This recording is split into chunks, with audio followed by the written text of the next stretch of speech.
اچھا، انسان ہے نا، انسان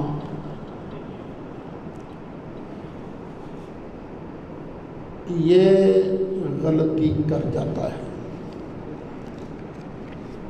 یہ نہیں کہ یہ غلطی نہیں کر سکتا، غلطی ہو جاتی ہے۔ اور جو عالم ہوتے ہیں صحیح، وہ اپنی غلطی پر اڑتے نہیں کہ اکڑ گئے جناب، نہیں۔ دیکھیے، ہم حنفیوں کے امام ہیں حضرت امام اعظم ابو حنیفہ رحمۃ اللہ علیہ۔ یہ فقہ حنفی کی جو سب سے بڑی کتاب ہے نا، مدرسوں میں پڑھائی جاتی ہے، اس کا نام ہے ہدایہ، ہدایہ شریف۔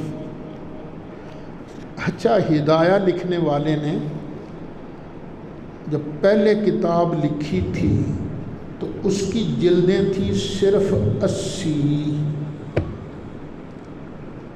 تو پھر بعد میں سوچا یہ 80 کون پڑھے گا، تو پھر انہوں نے 4 جلدوں میں 4 جز ہیں اس کے ہدایہ شریف کے، اس کے اندر وہ فقہ حنفی کو اس میں سمویا ہے۔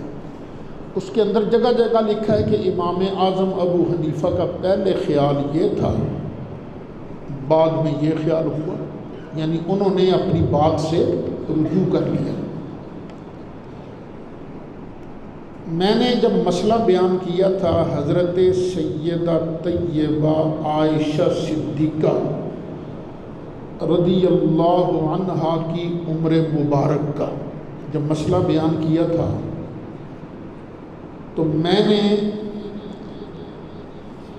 اس پر اعتماد کیا تھا، اس کتاب پر، بڑی شاندار کتاب ہے، سید الورا۔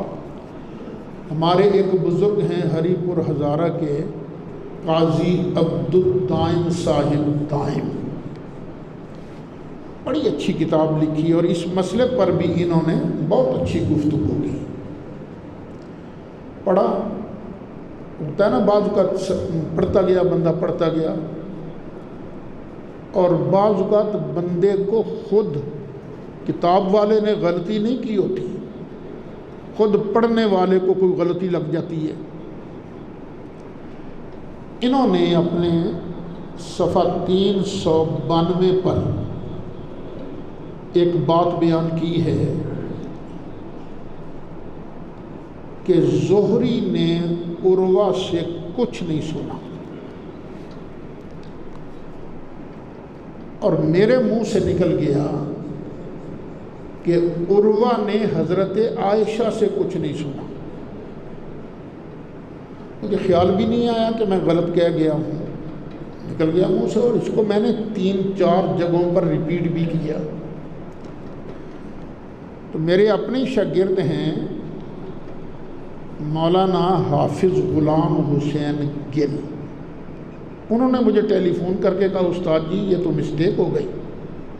میں نے کہا اچھا، وہ میں نے دیکھا تو واقعی مسٹیک ہوئی تھی، تو وہ میری غلطی ہے جو میں نے کہا تھا کہ عروہ نے حضرت عائشہ سے کچھ نہیں سنا۔ اصل کیا ہے، زہری نے عروہ سے کچھ نہیں سنا، اور یہ بات بیان کس نے کی ہے؟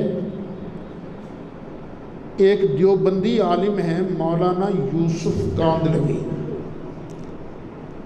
انہوں نے شرح معانی الآثار کی شرح لکھی ہے، معانی الاحبار، اس کا پیج میرے پاس محفوظ ہے، یہ گل صاحب نے بھیجا تھا، یہ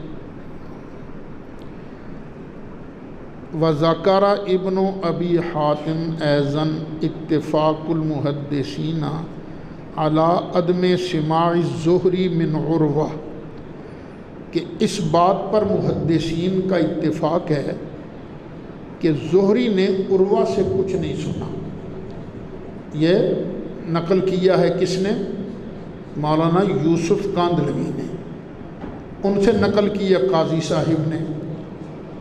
اور کاندلوی صاحب نے حوالہ دیا ہے تہذیب التہذیب کا۔ وہ گل صاحب کہہ رہے تھے کہ میں نے پوری تہذیب التہذیب دیکھ لی ہے لیکن اس میں یہ بات موجود نہیں ہے، واللہ اعلم۔ اچھا، اب جہاں تک حضرت عائشہ کی عمر کا معاملہ ہے، چلو باقی باتیں چھوڑو، ایک بات بتاؤ، نبی کریم علیہ السلام جب مدینہ منورہ تشریف لائے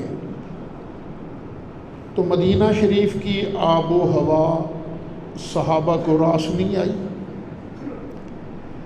حضرت سیدنا ابو بکر صدیق رضی اللہ عنہ آپ کو بخار ہو گیا، بیمار ہو گئے،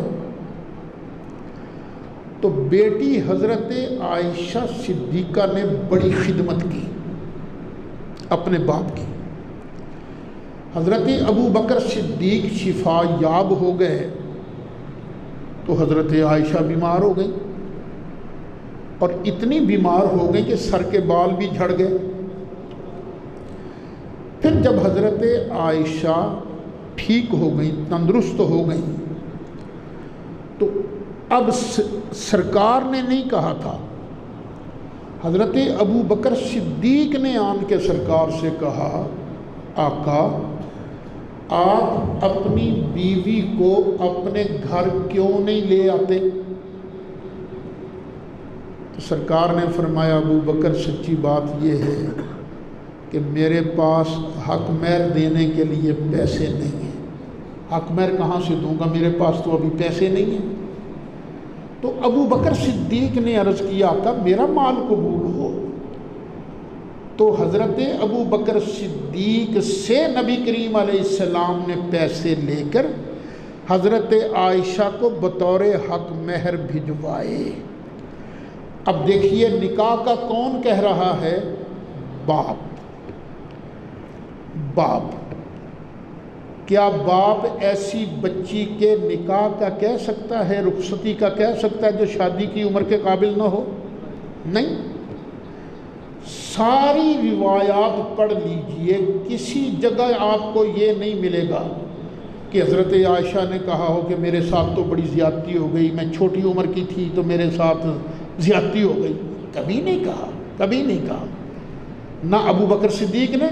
اور ابو بکر صدیق کا نکاح کی پیشکش کرنا ہی اس بات کی دلیل ہے کہ حضرت عائشہ صدیقہ کی عمر اس وقت نکاح کے رخصتی کے بالکل قابل قبول تھی۔ تو اللہ تعالیٰ جو مجھ سے غلطی ہوئی وہ لفظ ادھر کا ایک کی جگہ دوسرا ہو گیا، اللہ تعالیٰ مجھے معاف فرمائے۔